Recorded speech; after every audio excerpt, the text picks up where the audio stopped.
Hello, my name is Noel Bell. I'm a psychotherapist based in London, and this is a short talk on defining what gambling disorder is.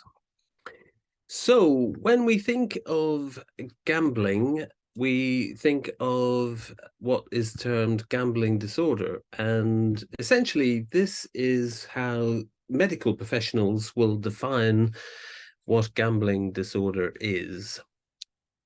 This screenshot is the American Psychiatric Association website. It's the Diagnostic Statistical Manual for Mental Health, the so-called DSM, which is the diagnostic criteria for psychiatrists and other medical professionals on how to diagnose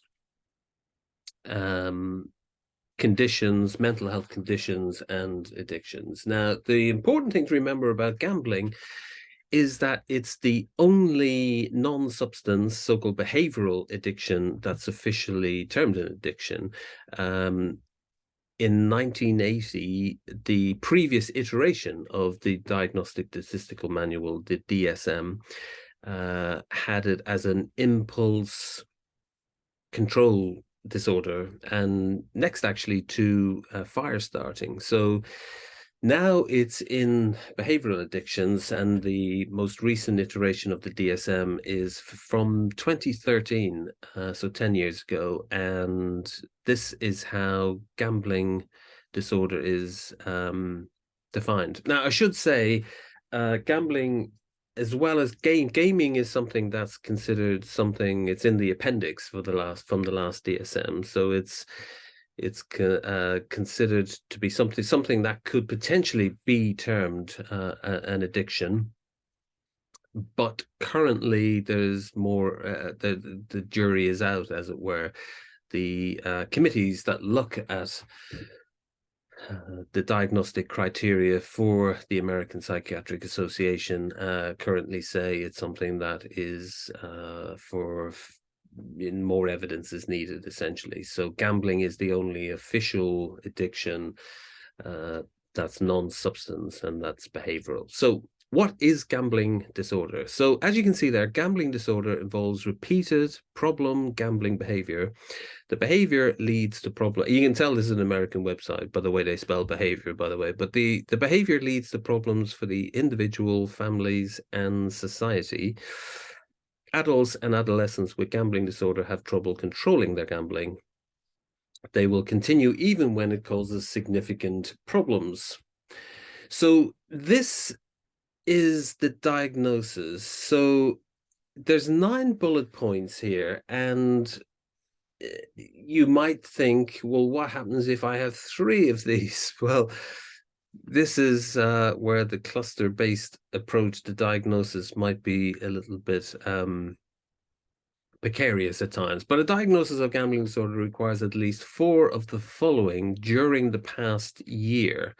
The first one is need to gamble with increasing amounts to achieve the desired excitement. So this is where gambling potentially is close to the alcohol and drugs problem definition and the concept of tolerance, because the reward centers of the brain are needing to get greater stimulation in order to achieve the same results. So that's the first one. The second one is restless or irritable when trying to cut down or stop gambling.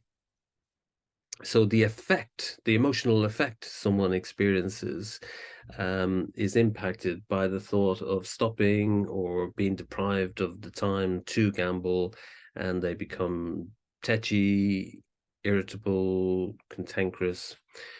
Third one is repeated unsuccessful efforts to control, cut back, or to stop gambling. So a bit like drugs and alcohol, you can have people saying, "Oh, that's it. After a binge, I'm gonna be on the straight and narrow for a while. I'll be on the wagon," but there's unsuccessful efforts to control. Next one is frequent thoughts about gambling, such as reliving past gambling or planning future gambling. So there's greater salience with people who have problem gambling. That would be very different to someone who's a recreational gambler, because everything they talk about tends to be related to gambling. If you can talk about something completely unrelated, invariably the conversation makes its way around to talking about gambling. Next one is often gambling when feeling distressed.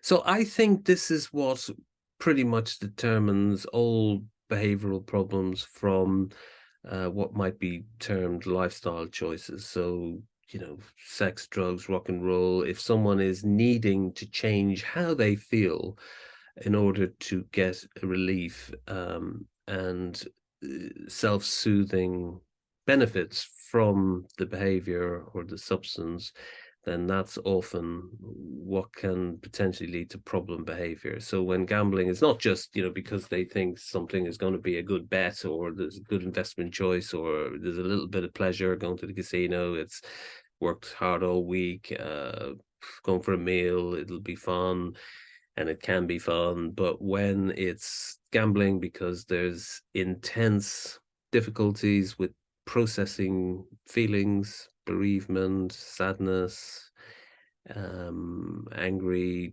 exchanges with fellow workers, or something else that's proving to be distressful, then pursuing gambling in order to relieve that distressed state is invariably going to be problematical.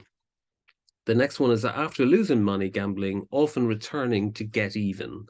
So that's what's referred to as, quote, chasing, unquote, one's losses. So someone who doesn't have a problem might have set aside a certain amount of money. Their budgeting will necessitate X, Y, and Z for certain bets or trades, and when that's gone, there's not this impulse to instinct to get even and get it back straight away. And often, if that involves, if you think of it at the races, it's not just, the races may have finished, but then they'll change. A problem gambler will find something else to gamble on. That's not what they had been gambling, where they made the losses on, but they'll find some other event to chase those losses. The next one is lying to hide gambling activity. That's pretty straightforward. If something is a behavior that's a pastime and it's something that is a lifestyle choice and it's, there's no problem, then why the need to lie and to be secretive? Risking or losing a close relationship, a job, or a school or job opportunity because of gambling. Again, that's quite straightforward. If it's within, one's recreational gambling, betting is within their own social expectations around relationships and budget and meeting their own commitments in their life, then that could be considered fine. But when there's problems with relationships, adhering to commitments for a job or school, college, and problems start emerging because of that, that would be a considerable risk factor in diagnosing the problem. And finally, relying on others to help with money problems caused by gambling. And again, when people encounter problems and when the problem gets worse, invariably they seek to be bailed out by others. And there's always a need for a loan, or when it gets really bad, it can be the so-called payday loans, the ones that charge the really high interest rates, or stealing and gambling with funds that are not theirs, and others end up having to bail them out.